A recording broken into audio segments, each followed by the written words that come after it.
નમસ્કાર મિત્રો, દલિકન પરિવાર વતી ઉમેશ વાળા આજના વિડિયો લેક્ચરમાં આપનું હાર્દિક સ્વાગત કરું છું. વિદ્યાર્થી મિત્રો, આપણે ધોરણ 10 સામાજિક વિજ્ઞાન વિષયનો અભ્યાસ કરી રહ્યા છીએ, જેની અંદર આપણે પ્રકરણ નંબર 20 એટલે કે ભારતની સામાજિક સમસ્યાઓ અને પડકારો તેના વિશે આજના વિડિયો લેક્ચરની અંદર આપણે અભ્યાસ કરવાના છીએ. વિદ્યાર્થી મિત્રો, આપણે ખાસ વાત કરીએ તો કે ભારત છે એ ભાતીગળ સંસ્કૃતિ ધરાવતો દેશ છે. ભારતમાં અલગ અલગ ધર્મના, અલગ અલગ જાતિના, અલગ અલગ સંપ્રદાયના લોકો છે એક સાથે મળીને રહે છે. એટલે એમ કે ભારતની જે સમાજ વ્યવસ્થા છે ખૂબ જ ભાતીગળ છે. તો આ સમાજ વ્યવસ્થામાં જેમ જેમ ઝડપથી પરિવર્તન આવી રહ્યું છે તેમ તેની સાથે સાથે કેટલીક સમસ્યાઓ ઉદ્ભવી રહી છે અને સાથે સાથે આપણી સામે કેટલાક પડકારો પણ એમ કહી શકીએ કે ઊભા થઈ રહ્યા છે. તો ખાસ આ જે 20મું પ્રકરણ છે તેની અંદર ભારતની અંદર જે સામાજિક સમસ્યાઓ છે અને જે પડકારો છે એના વિશે આપણે ખાસ અભ્યાસ કરવાનો છે. તો ચાલો જોઈએ વિદ્યાર્થી મિત્રો કે ભારતની વાત કરીએ તો ભારત એક વિશાળ વસ્તી ધરાવતો દેશ છે. ભારત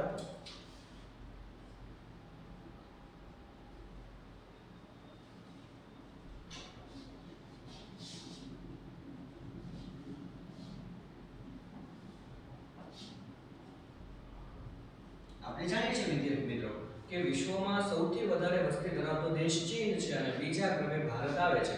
એટલે એમ કહી શકાય કે ભારત વિશાળ વસ્તી ધરાવતો એક દેશ છે.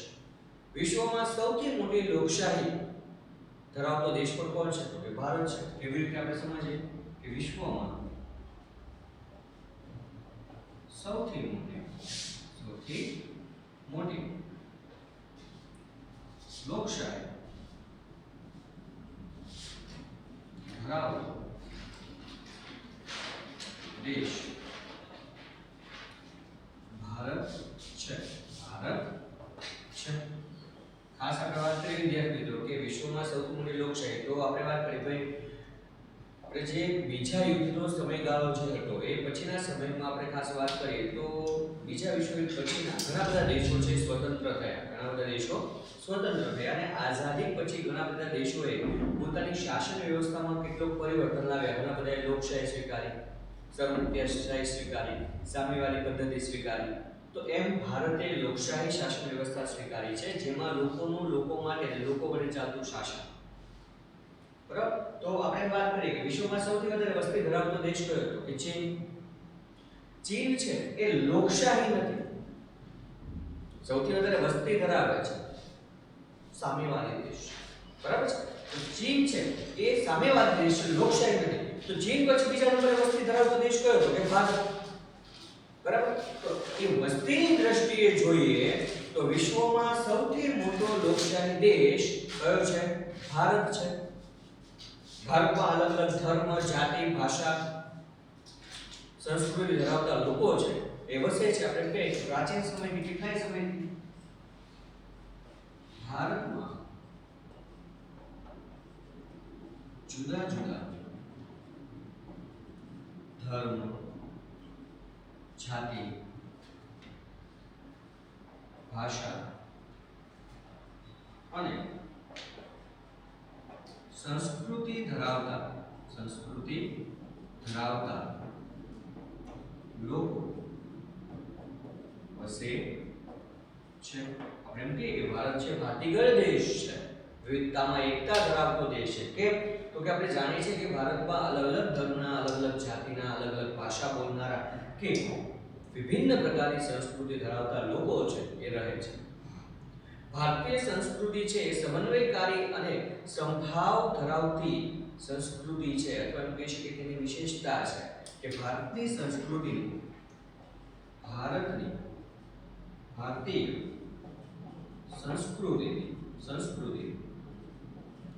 સમન્વયકારી અને સંભાવ ધરાવતી સંસ્કૃતિ છે જે તેની વિશેષતા છે. કે ભારતીય સંસ્કૃતિ એ સમન્વયકારી. સમન્વયનો મતલબ શું થાય? ઘણી બધી બાબતો એક બાબતમાં સમાઈ જવી, બરાબર, એને કહેવાય સમન્વય. તો આપણે જાણીએ છીએ કે ભારતમાં પ્રાચીન સમયમાં ઘણી બધી પ્રજાઓ આવી. આર્યો આવ્યા, દ્રવિડ આવ્યા, મોંગોલિયન આવ્યા, અલ્પાઇન આવ્યા. ત્યારબાદ આપણે કહીએ તો ક્ષ, હુણ, કુષાણ, આરબો, મુઘલો, સુલતાનો, ફ્રેન્ચ, ડચ, અંગ્રેજો, પોર્ટુગીઝો, એમ ઘણી બધી પ્રજાઓ આવી. આ બધી જ પ્રજાઓમાંથી એમ કહી શકીએ કે કેટલાક તેના અંશો છે ભારતની અંદર ભળી ગયા, એનો સમન્વય થઈ ગયો. એના કારણે ભારતની અંદરની જે સંસ્કૃતિ છે એ કેવી છે તો કે સમન્વયકારી છે. અને દરેક સંસ્કૃતિ પ્રત્યે સમભાવ છે. સમભાવ એટલે સમાન ભાવના છે. તેથી જ ભારતીય સંસ્કૃતિ સમન્વયકારી અને કેવી છે? સમભાવ ધરાવતી સંસ્કૃતિ છે અને તે તેની વિશેષતા છે. આપણે એમ કહીએ પરંપરાગત જે આપણો ભારતીય સમાજ વ્યવસ્થા હતી અને આજની આધુનિક સમાજ વ્યવસ્થા તરફ ગતિ કરતા ભારતીય સમાજની વાત કરીએ ને તો એમાં ઘણા બધા પરિવર્તનો આવ્યા છે. પહેલાની પરંપરાગત એટલે વારસાગત ચાલ્યું આવતું હોય તે પરંપરાગત સમાજ વ્યવસ્થામાંથી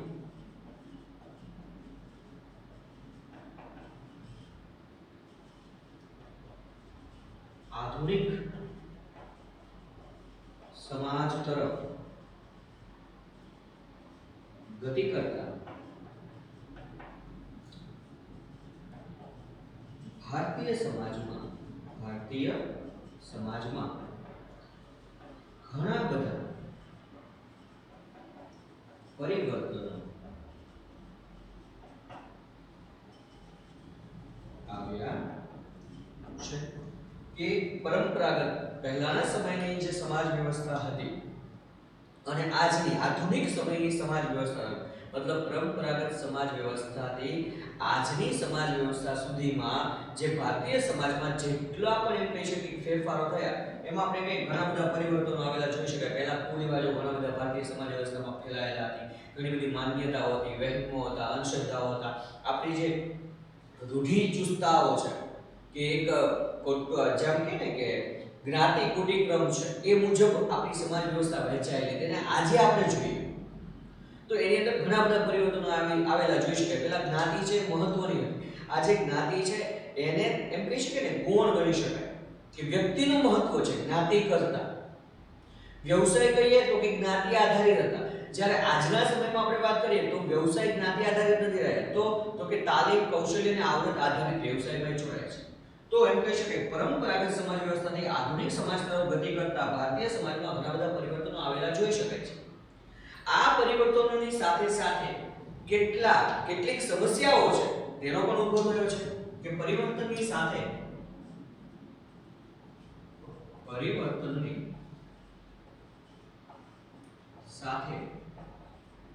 કેટલીક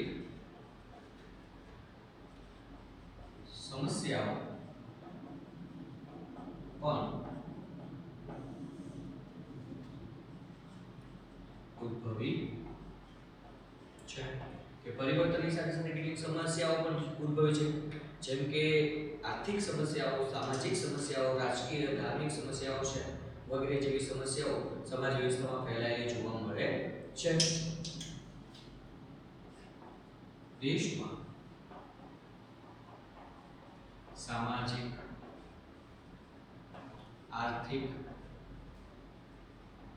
રાજકીય, સાંસ્કૃતિક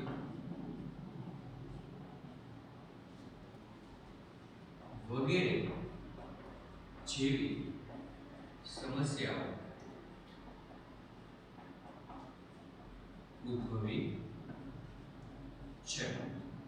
ખાસ દેશમાં સામાજિક સમસ્યાઓ સમાજની અંદર જોવા મળતી, આર્થિક એટલે અર્થવ્યવસ્થાની અંદર જોવા મળતી, રાજકીય એટલે રાજકારણની આપણે વાત કરીએ. પહેલા આપણા દેશમાં રાજકારણ કેવું હતું? રાજાશાહી હતી, જેની જગ્યાએ આજે શું છે? લોકશાહી છે. તો સાંસ્કૃતિક છે, સંસ્કૃતિમાં પરિવર્તન આવ્યા છે, બરાબર છે. તો આ દરેક બાબતોમાં જે પરિવર્તનો આવ્યા છે એની સાથે સાથે કેટલીક સમસ્યાઓ છે એ પણ ઊભી થઈ છે. એમાં ખાસ આપણે બે સમસ્યાઓનો અહીંયા અભ્યાસ કરવાનો છે. કઈ બે સમસ્યા? તો એક સાંપ્રદાયિકતા અને બીજી જ્ઞાતિવાદ. આ બે સમસ્યાઓ છે આ બે સમસ્યાનો આપણે આ પ્રકરણની અંદર અભ્યાસ કરવાનો છે. ખાસ વિદ્યાર્થી મિત્રો તમારે જોવાનું છે કે આપણે આ પ્રકરણની અંદર ખાસ આ બે સમસ્યાઓ સાંપ્રદાયિકતાને આપણે સામાન્ય અર્થમાં કહીએ ને, સાંપ્રદાયિકતા એટલે દરેક વ્યક્તિ કોઈને કોઈ સંપ્રદાય છે એમાં જોડાયેલો હોય છે. એમ કહી શકાય કે ધર્મનો કોઈ પેટા ભાગ એને સંપ્રદાય કહેવાય. તો એને વધારે મહત્વ આપવું, એને જ શ્રેષ્ઠ ગણવું અને બીજાને ઉતરતું ગણવું, આવી જે ભાવના છે ને એને આપણે સામાન્ય અર્થમાં સાંપ્રદાયિકતા કહીએ. બીજું આપણે વાત કરીએ જ્ઞાતિવાદ, કે પોતાની જ્ઞાતિને જ અન્ય જ્ઞાતિ કરતાં શ્રેષ્ઠ માનવી અને પોતાની જ્ઞાતિને જ અન્ય જ્ઞાતિ કરતાં જુદી માનીને અન્ય જ્ઞાતિને તરછોડવી, એની સાથે એમ કહી શકાય ઘૃણાભર્યું આપણે વર્તન કરવું, આચરણ કરવું, આને કહેવાય જ્ઞાતિવાદ. સામાન્ય અર્થ છે આપણે એના વિસ્તૃત છે અને જોવાના છે. તો આ બંને બાબતો છે એનો વિસ્તૃત અભ્યાસ આ પ્રકરણની અંદર આપણે કરવાનો છે. એનો અર્થ સમજવાનો છે, એને દૂર કરવા માટે કેવા પગલાં ભરવા જરૂરી છે અને બંધારણની અંદર એના માટે કઈ આપણે કહીએ કે જોગવાઈઓ કરેલી છે એની વિશે આપણે આ પ્રકરણમાં વિસ્તૃત ચર્ચા કરવાના છે. સામાન્ય અર્થમાં આપણે વાત કરીએ સ્વાતંત્ર્ય વખતે, આઝાદી વખતે આપણે જોઈએ અલગ અલગ ધર્મ, જાતિ, જ્ઞાતિ, ભાષા ધરાવતા લોકો છે એને સામૂહિક પ્રયાસો કર્યા, સામૂહિક પુરુષાર્થ દ્વારા આપણને આ મહામૂલ્ય આઝાદી મળી. સ્વાતંત્ર્ય વખતે જુદા જુદા ધર્મ, જાતિ, ભાષા ધરાવતા લોકોના સામૂહિક પુરુષાર્થ ને લીધે આપણને આ મહામૂલ્ય સ્વતંત્રતા પ્રાપ્ત થઈ છે. આપણે જાણીએ છીએ વિદ્યાર્થી મિત્રો કે આઝાદી વખતે દેશને આઝાદી અપાવવામાં કોઈ એક ધર્મના, કોઈ એક જાતિના કે કોઈ એક ભાષા બોલનારા વ્યક્તિઓએ પ્રયત્ન નથી કર્યો. એમાં દરેક ધર્મના, દરેક જાતિના લોકોએ એક સાથે મળીને દેશને આઝાદી અપાવવા માટે પુરુષાર્થ કર્યો છે અને એના ફળ સ્વરૂપે જ આ મહામૂલ્યવાન એવી સ્વતંત્રતા છે એ આપણને આજે પ્રાપ્ત થઈ છે. આ આઝાદી આપણને પ્રાપ્ત થઈ છે. તો ખાસ અહીંયા ધ્યાન આપજો વિદ્યાર્થી મિત્રો કે ખાસ આપણે જોઈએ કે સ્વાતંત્ર્ય વખતે ધર્મ, જાતિ, ભાષા ધરાવતા અલગ અલગ લોકો છે અને સામૂહિક પુરુષાર્થ દ્વારા દેશને આઝાદી અપાવી. તો આઝાદી વખતે, સ્વાતંત્ર્ય વખતે જોવા મળે સદભાવ, એકતા, સહિષ્ણુતા વગેરેમાં આજે ઓટ આવેલી જોઈ શકાય છે. કે આપણે કહીએ કે આઝાદી વખતે જે બધા લોકોએ એક થઈને, એટલે કે એકતા જે જોવા મળી હતી, સદભાવ, દરેકની અંદર સારો ભાવ જોવા મળ્યો હતો, સહિષ્ણુતાની ભાવના જે જોવા મળી હતી, આજે એમાં આઝાદી બાદ, સ્વતંત્રતા બાદ એમાં ઓટ આવેલી જોવા મળે છે. ઓટ આવેલી જોવા મળે છે મતલબ આજે એક એકતા છે, સદભાવ છે, એ સહિષ્ણુતાની જે ભાવના છે એ ઘટી ગઈ હોય, એ ઓછી થઈ ગઈ હોય તેવું જોવા મળે છે. જેના કારણે આપણે વાત કરીએ વિદ્યાર્થી મિત્રો તો કે દેશમાં જાતિગત ઝઘડાઓ છે, સાંપ્રદાયિક સંઘર્ષ, પ્રાદેશિક હિંસા વગેરે જોવા મળે છે અને એના કારણે શું થાય છે તો કે દેશમાં શાંતિ અને વિકાસ છે એ સ્થાપી શકાતું નથી. એટલે કે એમ કહી શકાય કે એમાં નકારાત્મક અસર છે એ ઊભી કરે છે. કોણ ઊભી કરે છે તો કે જાતિગત ઝઘડાઓ છે, સાંપ્રદાયિક સંઘર્ષ છે, પ્રાદેશિક હિંસા છે. હવે એ કહી શકાય કે જાતિગત ઝઘડા, જાતિગત ઝઘડા એટલે શું તો કે આ મારી જાતિના તારી જાતિ, એના કારણે અંદરો અંદર જે સંઘર્ષ થાય, વારંવાર ઝઘડા કરે, એકાબીજાની જ્ઞાતિને શ્રેષ્ઠ બનાવવા માટે વારંવાર એકબીજા સામે જે એમ કહી શકાય વિરોધમાં ઉતરી પડે તેને આપણે જાતિગત ઝઘડા કહીએ. જાતિગત ઝઘડા છે. ત્યારબાદ સાંપ્રદાયિક સંઘર્ષ, સંપ્રદાય વચ્ચે સંઘર્ષ થાય. આજે આપણે જાણીએ કે ભાઈ દેશમાં અલગ અલગ ધર્મના લોકોની સાથે સાથે ઘણા બધા સંપ્રદાયો પણ છે, તો એમની વચ્ચે પણ પોતાના સંપ્રદાયને શ્રેષ્ઠ બતાવવા માટે એકબીજા વચ્ચે સંઘર્ષ થતો જોવા મળે છે. આ ઉપરાંત પ્રાદેશિક હિંસા પ્રદેશે જોવા મળે તે પ્રાદેશિક હિંસા જેવા દેશની શાંતિ અને વિકાસમાં નકારાત્મક અસર ઊભી કરે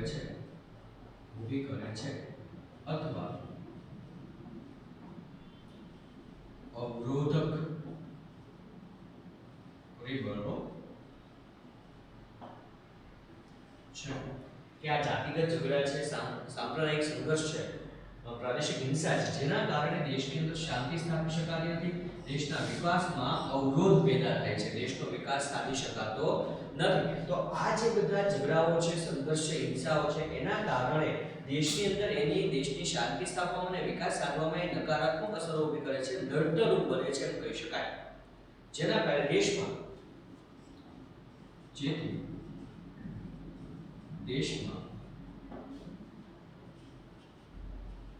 બિન સાંપ્રદાયિકતા,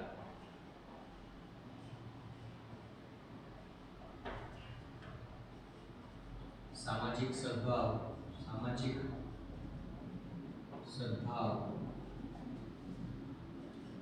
રાષ્ટ્રીય એકતા અને લોકશાહીના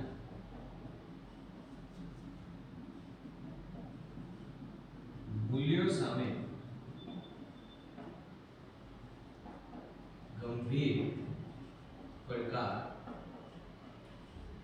ઊભો થાય છે. જેથી દેશની અંદર બિન સાંપ્રદાયિકતા સ્થાપવામાં, મતલબ કે આ કે બિન સાંપ્રદાયિકતા આપણે આગળ ભણી ગયા ધોરણ 9 ની અંદર કે દેશને કોઈ સંપ્રદાય છે નહીં, દેશને કોઈ ધર્મ છે નહીં, કોઈ ધર્મના સિદ્ધાંતો પર કાર્ય કરતો નથી. પરંતુ જ્યારે પણ સાંપ્રદાયિકતાની વાત આવે, જ્યારે પણ સાંપ્રદાયિકતા છે એ ઊભો થાય છે, ત્યારે બિન સાંપ્રદાયિકતા છે એની સામે એક ચેલેન્જ ઊભો થઈ જાય છે, પડકાર ઊભો થઈ જાય છે. સામાજિક સદભાવ, દરેક લોકોની અંદર એકબીજા પ્રત્યે જે સારો ભાવ હોવો જોઈએ એ ભાવ સ્થાપી શકાતો નથી. રાષ્ટ્રીય એકતા જેના કારણે ઊભી થતી નથી અને લોકશાહીના જે મૂલ્યો છે એમ કહી શકાય કે નિષ્ફળ જાય છે. તો ખાસ આ જે બધા એમ કહી શકીએ કે જાતિગત ઝઘડાઓ છે, સાંપ્રદાયિક સંઘર્ષ છે, પ્રાદેશિક હિંસા છે, એના કારણે દેશની અંદરના જે મહત્વના મૂલ્યો છે એની સામે પડકાર ઊભા થાય છે, એની સામે ચેલેન્જ ઊભા થાય છે. બરાબર છે. તો આજના અત્યારે આપણે જોઈએ કે હવે આપણે અહીંયા જે વાત કરી હતી કે હવે બે પડકારો છે અથવા બે સમસ્યાઓ છે, એક સાંપ્રદાયિકતા અને બીજી જ્ઞાતિવાદ. તો અત્યારે આપણે ખાસ સાંપ્રદાયિકતા વિશે છે વાત કરવાની છે. તો જોઈએ વિદ્યાર્થી મિત્રો, સાંપ્રદાયિકતા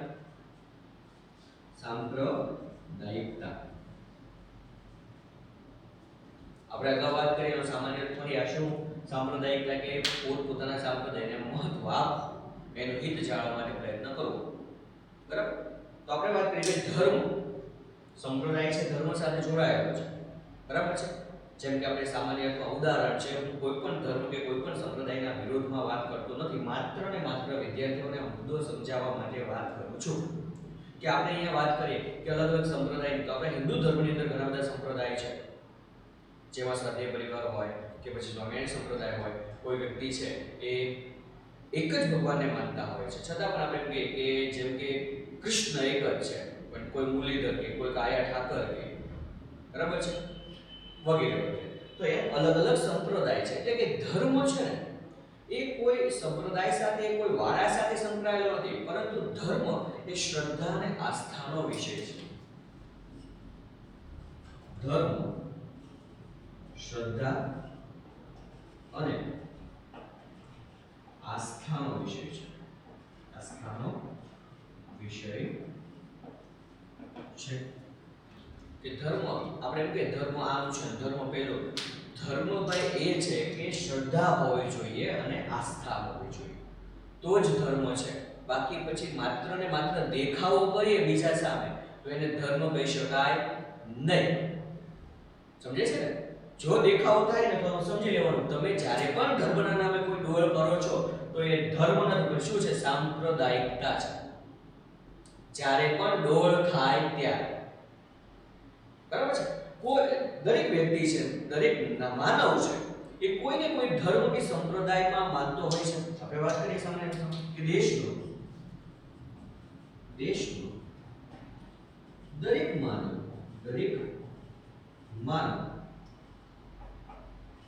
કોઈને કોઈ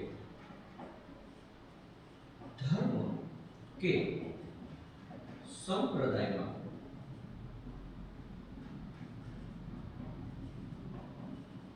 માનતો હોય છે. કે દેશમાં દરેક માનવ આપણે જોઈએ કે કોઈ પણ હું હોઉં તો હું પણ કોઈ ધર્મ માનું છું, તમે હશો તો તમે કોઈ પણ ધર્મ માનતા હશો, સંપ્રદાયમાં માનતા હશો. તો એવું કોઈ નાગરિક નહીં હોય કે જે કોઈ ધર્મ કે સંપ્રદાય સાથે જોડાયેલો હશે નહીં. દરેક વ્યક્તિ કોઈને કોઈ ધર્મ કે સંપ્રદાય સાથે જોડાયેલો હોય છે. જ્યારે આપણે ભારતની વાત કરીએ તો ભારત કેવો દેશ છે? તો કે ભારત બિન સાંપ્રદાયિક અને ધર્મનિરપેક્ષ દેશ છે. ભારત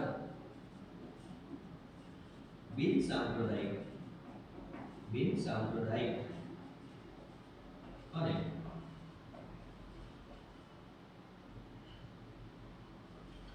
ધર્મનિરપેક્ષ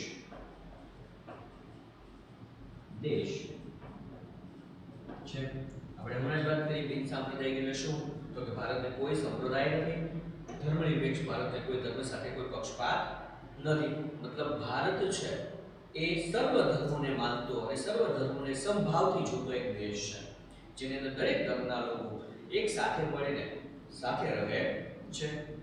તેથી જે કહી શકાય કે સંકુચિત સાંપ્રદાયિક આચરણ, સંકુચિત માત્ર પોતાના સંપ્રદાય પૂરતું વિચારે ને એને સંકુચિત કહેવાય. આપણે ઇંગ્લિશમાં જેને કહીએ નેરો માઇન્ડ, કેવું કહેવાય? નેરો માઇન્ડ એટલે માત્ર ઓલા કૂપમંડુક જેવું. કૂપમંડુક એટલે ખબર ને કૂવાના ડેડકા છે, કે કૂવાની અંદરનો ડેડકો છે એને એવું જ લાગે છે કે કૂવો છે ને એટલી જ દુનિયા છે, કારણ કે એને એની બહાર કંઈ જોયું નથી. તો એમ ઘણા બધા લોકો એવા છે કે માત્ર ને માત્ર પોતાના સંપ્રદાયને જ વિશેષ મહત્વ આપતા હોય છે, અને એવા જે વિચારસરણીવાળા માણસો હોય ને એને કહેવાય સંકુચિત સાંપ્રદાયિકવાદી. બરાબર છે? તો જ્યારે પણ કોઈ વ્યક્તિ સંકુચિત સાંપ્રદાયિક આચરણ કરે, આચરણ એટલે કે પ્રકારનું વર્તન કરે ને, તો ખરેખર ભારતીય બંધારણ મુજબ એ બંધારણ વિરોધી કૃત્ય છે અથવા બંધારણ વિરોધનું આચરણ છે, બંધારણ વિરોધી કાર્ય છે એમ પણ કહી શકાય. સંકુચિત સાંપ્રદાયિક આચરણ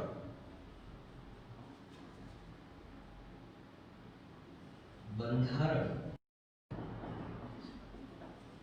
વિરોધી કાર્ય છે. કેમ બંધારણ વિરોધી કહ્યું? કારણ કે આપણા બંધારણ દ્વારા દરેક ધર્મ, દરેક સંપ્રદાયને એક સમાન મહત્વ આપવામાં આવ્યું છે. પણ જ્યારે કોઈ એક જ સંપ્રદાયને વિશેષ મહત્વની વાત થાય ત્યારે આપણે કહી શકીએ કે કેવું કૃત્ય છે, એવું કેવું કાર્ય છે? તો કે બંધારણ વિરોધી કાર્ય છે. બરાબર ને? કોઈ પણ જૂથ અથવા એમ કે કોઈ પણ ધાર્મિક જૂથ અથવા સમુદાય છે એ કોઈ પણ કારણસર બીજા ધર્મ કે સંપ્રદાય છે એનો વિરોધ કરે છે. ઘણી વખત એવું બને કોઈ જૂથ છે, કોઈ ધર્મનું જૂથ કે સંપ્રદાય કોઈ કારણસર બીજા ધર્મ કે સંપ્રદાય નો વિરોધ કરે છે ત્યારે સાંપ્રદાયિક તણાવ પેદા થાય છે, પેદા થાય, સાંપ્રદાયિક તણાવ પેદા થાય છે. ઘણી વખત શું થાય કે ભાઈ આપણે જાણીએ છીએ અલગ અલગ ધર્મનું જૂથ છે અથવા સંપ્રદાયના લોકો છે, એ કોઈ કારણસર કોઈ બાબતને ધ્યાનમાં રાખીને આપણે વાત કરીએ. તમે અવારનવાર ન્યૂઝપેપરની અંદર, વર્તમાનપત્રની અંદર, ટીવી ચેનલની અંદર આવી બાબતો જોતા જશો કે ધર્મને લઈને, સંપ્રદાયને લઈને બે જૂથ વચ્ચે કોઈ કારણસર વિરોધ થતો હોય એકબીજાનો. એકબીજાને આપણે કે નિંદા થતી હોય, ટીકા થતી હોય કે એક વ્યક્તિએ અમારા સંપ્રદાય વિરોધ આવું કેમ કર્યું, તો બીજો વ્યક્તિ કે અમારા સંપ્રદાય માટે આવો શબ્દનો ઉપયોગ કેમ થાય, વગેરે વગેરે વગેરે. તમે સમાચાર પત્રની અંદર નજીકના સમયમાં જ આવા ઘણા બધા ઉદાહરણ તમને મળી રહેશે, તમે ધ્યાનથી જોશો તો. બરાબર છે? તો ખાસ આવા ઘણા કિસ્સાઓમાં એક સંપ્રદાય, એક ધર્મ છે, બીજા સંપ્રદાય કે બીજા ધર્મનો વિરોધ કરતા હોય છે, ત્યારે સમાજમાં શું બને છે તો કે ત્યારે સમાજમાં એક વ્યક્તિ અને બીજા વ્યક્તિ વચ્ચે, એક જૂથ અને બીજા જૂથ વચ્ચે સાંપ્રદાયિક તણાવ છે એ પેદા થતો હોય છે. ઘણી વખત સામાજિક આપણે કે ધર્મના જૂથો છે, સંપ્રદાયના જૂથો છે, એ અન્ય ધર્મ અને અન્ય સમુદાયો કરતા એની તુલનામાં, એની સરખામણી કરે છે અને એ સરખામણીમાં પોતાનો ધર્મ કે સમુદાય છે એને શ્રેષ્ઠ બનાવે છે, શ્રેષ્ઠ બનાવે છે અને પોતાના ધર્મ કે સંપ્રદાયના હિત જાળવવા માટે એને વિશેષ મહત્વ આપે છે અને હિત જાળવવા માટે પ્રયત્ન કરતા હોય છે. કોઈ ધર્મ કે સંપ્રદાયના લોકો અન્ય ધર્મ કે સંપ્રદાયની તુલનામાં પોતાનો ધર્મ કે સંપ્રદાય શ્રેષ્ઠ ગણાવે છે. પોતાના ધર્મ કે સંપ્રદાયના હિતને વિશેષ મહત્વ આપે છે. કે સમાજમાં આપણે જોઈએ કે ભાઈ ધર્મ કે સંપ્રદાયના લોકો છે, અવારનવાર તમે જોયું છે કે એક ધર્મના લોકો બીજા ધર્મની સાથે અથવા સંપ્રદાયના લોકો સાથે તુલના કરતા હોય. તુલના એટલે શું? તો કે સરખામણી કરતા હોય, કમ્પેરિઝન કરતા હોય છે કે પહેલાના ધર્મમાં આવું છે, એના કરતાં તો આપણો ધર્મ છે બેસ્ટ છે, શ્રેષ્ઠ છે. સરખામણી થતી જોવા મળે અને જ્યારે પણ આવી સરખામણી થાય છે ત્યારે આપણે જોઈએ કે માત્ર એ પોતાના સંપ્રદાય પૂરતું જ વિચારે છે, સંકુચિતતા. અને શું કરે છે તો કે પોતાના ધર્મ કે પોતાનો જે સંપ્રદાય છે એના હિતને જ વિશેષ મહત્વ આપે છે. પોતાનું હિત જળવાઈ રહેવું જોઈએ તેને જ એ વધારે મહત્વ આપે છે. એ પોતાના સંપ્રદાયથી બહારની બાબત વિચારતો નથી, જેના કારણે સમાજમાં નકારાત્મક અસરો છે એ પ્રવૃત્તિ જોવા મળે. સમાજની અંદર એમ કહી શકાય કે જે તે ધર્મ કે સંપ્રદાયની એમ કે નેગેટિવિટી છે એ ફેલાતી જોવા મળે છે. ખાસ અહીંયા જો વિદ્યાર્થી મિત્રો કે જ્યારે પણ આવું બને છે ત્યારે શું થાય છે? ત્યારે સમાજની અંદર દરેક નાગરિક છે ને વ્યક્તિગત રીતે નહીં પરંતુ લોકો સાંપ્રદાયિક રીતે જુએ છે. જ્યારે પણ આવું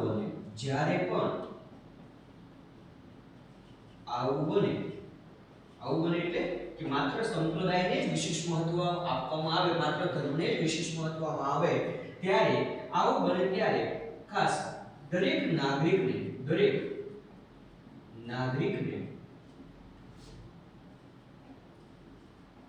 વ્યક્તિગત રીતે ન જોતા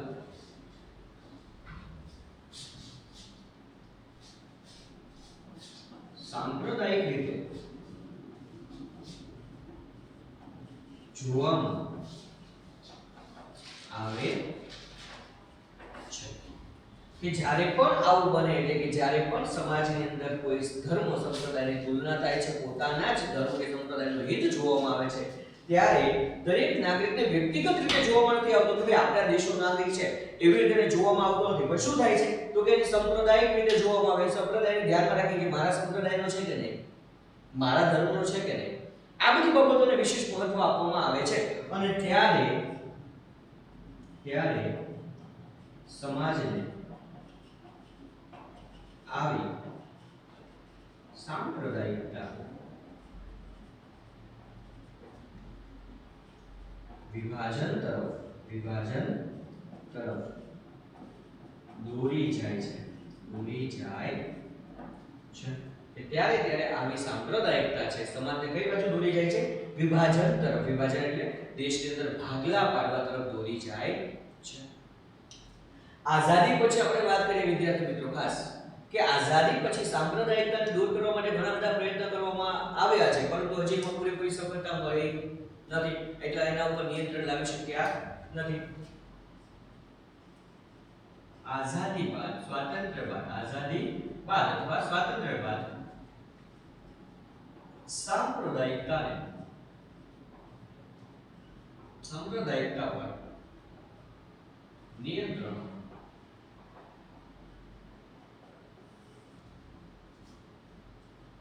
લાવી શક્યા નથી. આવી સંકુચિત સાંપ્રદાયિકતા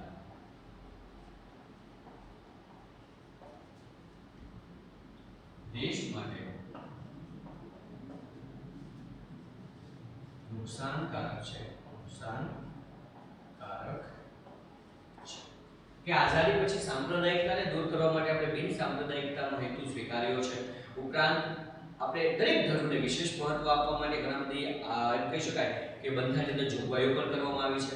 દરેકને પોતાની ઈચ્છા મુજબ ધર્મ પાળવાની સ્વતંત્રતા આપવામાં આવી છે, એનો પ્રચાર પ્રસાર કરવાનો. છતાં પણ એ સાંપ્રદાયિકતાને દૂર કરવા માટેના જે આપણે પ્રયત્નો કર્યા ને એના ઉપર હજી પૂરેપૂરું નિયંત્રણ લાવી શક્યા નથી. અને આવી જે સંકુચિત સાંપ્રદાયિકતા છે એ ખરેખર દેશ માટે નુકસાનકારક છે. કારણ કે આપણે જાણીએ છીએ કે આવી સાંપ્રદાયિકતાના કારણે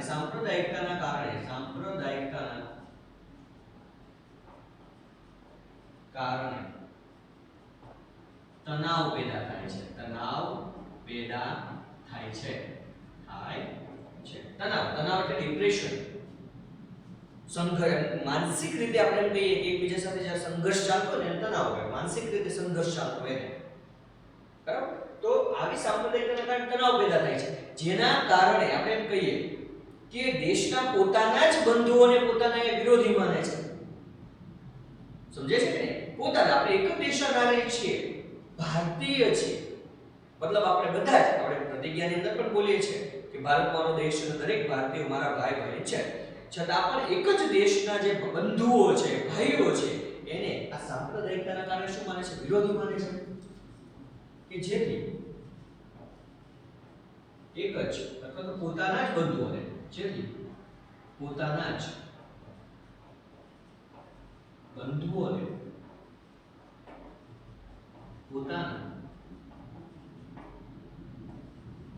વિરોધી માને છે અને દેશમાં મતભેદ અને તૃણાનું વાતાવરણ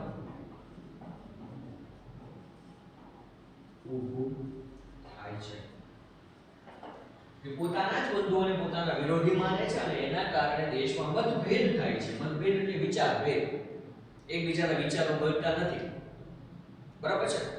સામાન્ય એક ઉદાહરણ લઈએ કે થોડા સમય પહેલા જ આપણે એક બનાવ બન્યો હતો કે સ્વામિનારાયણ સંપ્રદાય અને મોરારી બાપુ વચ્ચે થોડોક વિચારમાં એમ કહી શકીએ કે બંને કદાચ એમના રીતે રાઈટ હશે, બંને સાચા હશે, પરંતુ કદાચ બની શકે ક્યાં મતભેદ કે એકબીજાથી કદાચ બોલવામાં કોઈ મિસ્ટેક થાય એના કારણે છે ને બંને વચ્ચે થોડોક સંઘર્ષ થોડો એનો ઉકેલ પણ આવી ચૂક્યો છે.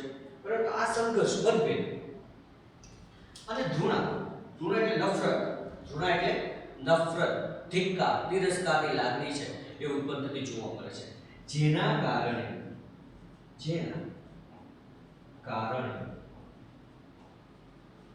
દેશની રાષ્ટ્રીય એકતા, ગૌરવ અને અખંડિતતા જોખમાય છે, જોખમાય છે અથવા એની સામે જોખમ ઊભું થાય છે, ખતરો ઊભો થાય છે.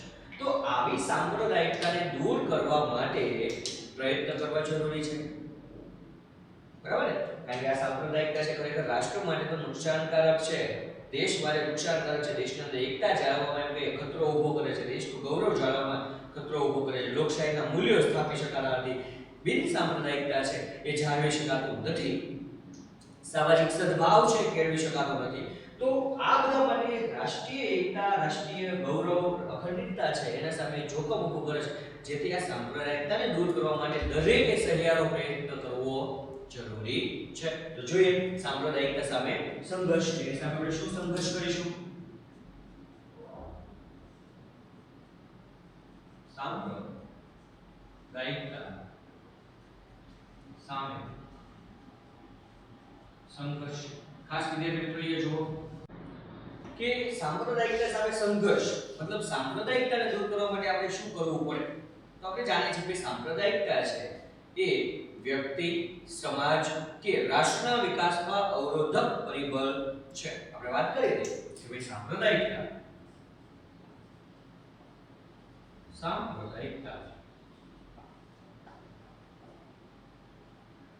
દેશના વ્યક્તિ, સમાજ અને રાષ્ટ્રના વિકાસમાં અવરોધક પરિબળ છે. તેથી તેને દૂર કરવા નીચેના પ્રયાસો હાથ ધરી શકાય.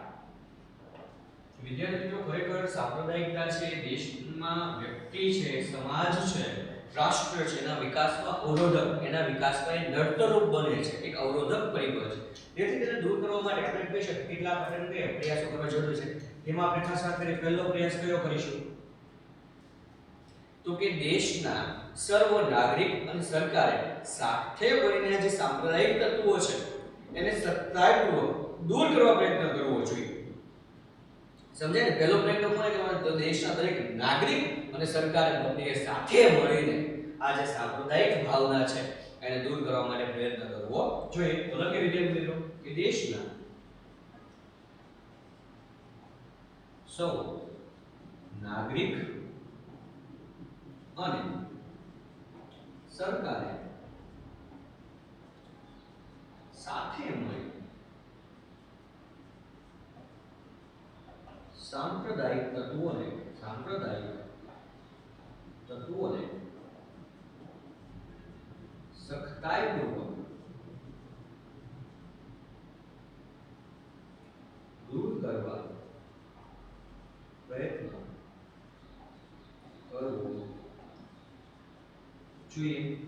ખાસ તો દેશમાં સૌપ્રથમ નાગરિકો અને સરકારે સાથે મળી આ સાંપ્રદાયિક ભાવનાને દૂર કરવા માટે પ્રયત્ન કરવો જોઈએ. બીજું મહત્વની આપણે વાત કરીએ વિદ્યાર્થી મિત્રો તો બીજું મહત્વનો મુદ્દો કયો? તો કે શિક્ષણ. સાંપ્રદાયિકતાને દૂર કરવા માટે શિક્ષણ છે મહત્વનું માધ્યમ છે. સાંપ્રદાયિકતાને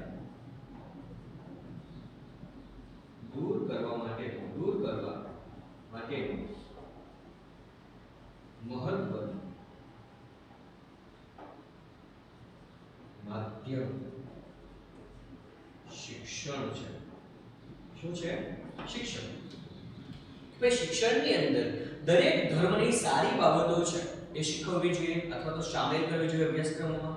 સાથે સાથે શાળાની અંદર આપણે એમ કહીએ જે સામૂહિક પ્રાર્થનાઓ છે અથવા જે આપણે એમ કહીએ કે સામાજિક ઉત્સવો છે તે બાળકોને હર્ષભર, ઉલ્લાસભર તેમાં ભાગ લે, તેમાં જોડાય તે માટે પ્રયત્ન કરવો જોઈએ. તો ખાસ અહીં આપણે લખીએ દરેક ધર્મની સારી બાબતો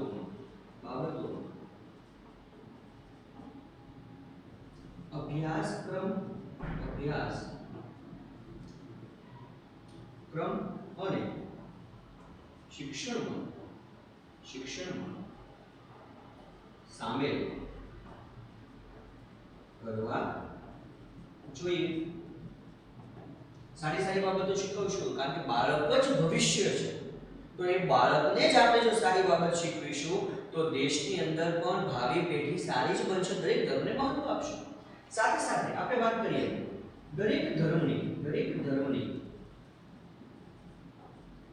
સામૂહિક પ્રાર્થના અને સામાજિક ઉત્સવો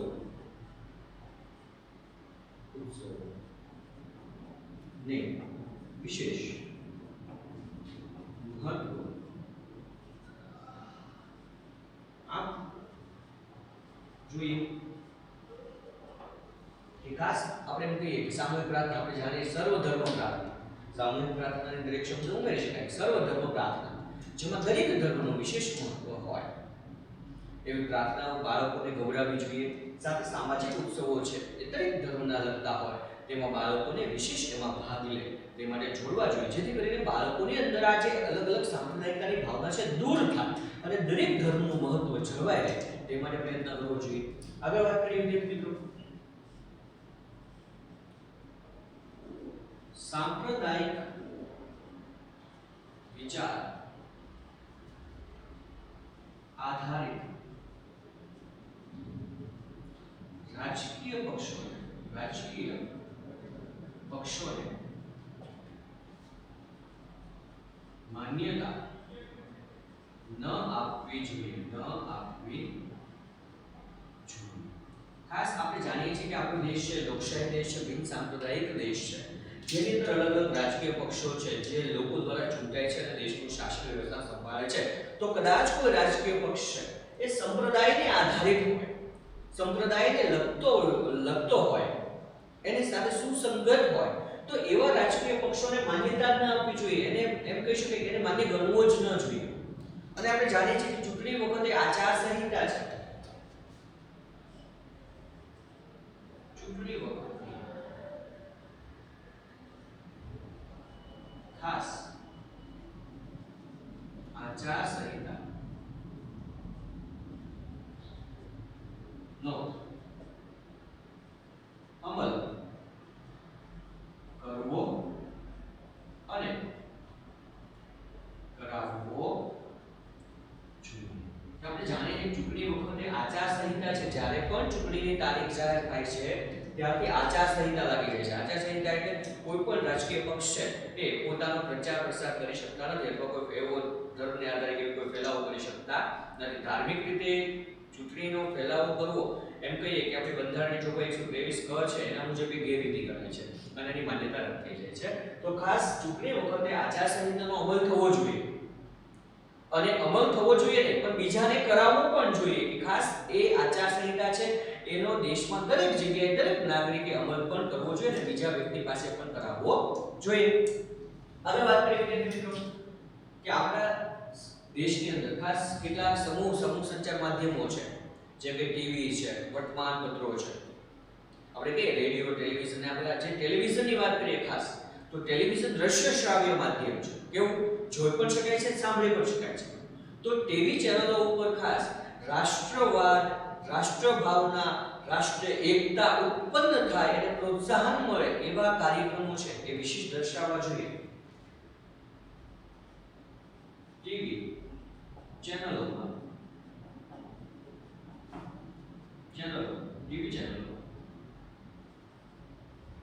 દ્રશ્ય શ્રાવ્ય માધ્યમ હોવાથી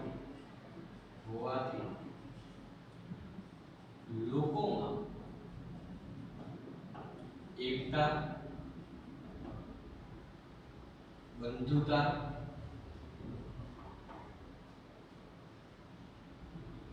સદભાવ, બિન સાંપ્રદાયિકતા વિકસે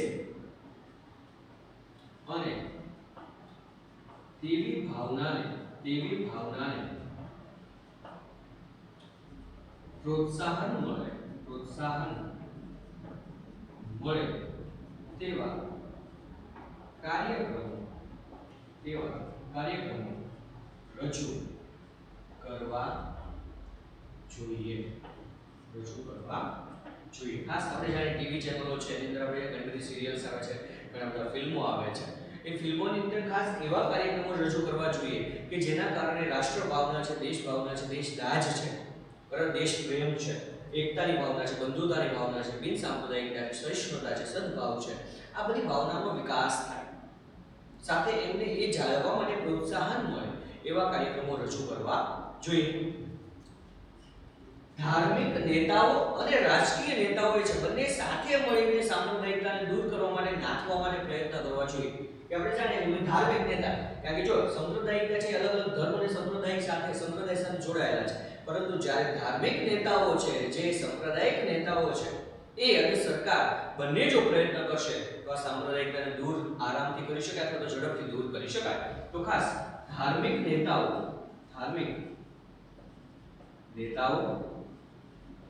અને રાજકીય નેતાઓએ આ સાંપ્રદાયિકતાને નાથવા પ્રયાસ કરવો જોઈએ. નાથવું એટલે કાબૂમાં લેવું. નાથવું એટલે શું વિદ્યાર્થી મિત્રો? કાબૂમાં લેવું. ખાસ સાંપ્રદાયિકતાની જે ભાવના છે કાબૂમાં લાવવા માટે અને નિયંત્રણમાં લાવવા માટે ધાર્મિક નેતા અને રાજકીય નેતાઓ છે બંને સાથે મળીને પ્રયત્ન કરવો જોઈએ. સાંપ્રદાયિકતાને દૂર કરવા માટે વિદ્યાર્થી મિત્રો એ પણ યાદ રાખવા જેવું છે કે ખાસ યુવાનોએ આગળ આવવું જોઈએ. સાંપ્રદાયિકતાને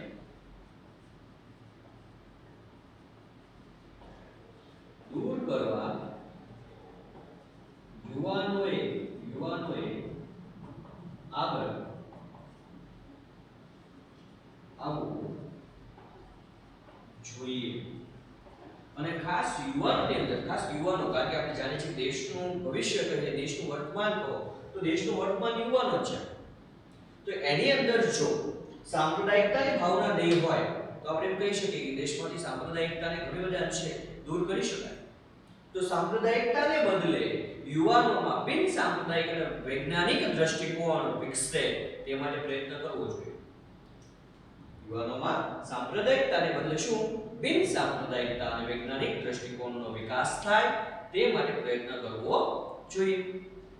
આગળ વાત કરીએ કે ભાઈ કોઈ ધર્મ, જાતિ, પ્રદેશ, પ્રાંતને મહત્વને બદલે રાષ્ટ્રીય હિત અને રાષ્ટ્ર ગૌરવને મહત્વ આપવામાં આવે તો જ દેશના દરેક નાગરિકને એક તાતણે બાંધી શકાય અને રાષ્ટ્ર ભાવના કે રાષ્ટ્ર ગૌરવ છે એ જાળવી શકાય, રાષ્ટ્રવાદ લોકોમાં ઉભો કરી શકાય. કોઈ ધર્મ, જાતિ, ભાષા ને મહત્વ આપવાને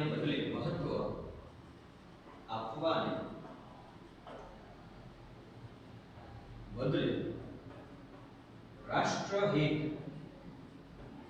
કે રાષ્ટ્ર ગૌરવને મહત્વ આપવામાં આવે તો દેશના દરેક નાગરિકને એક તાંતણે બાંધી શકાય અને રાષ્ટ્રવાદ કે રાષ્ટ્રભાવના સ્થાપિત શકાય.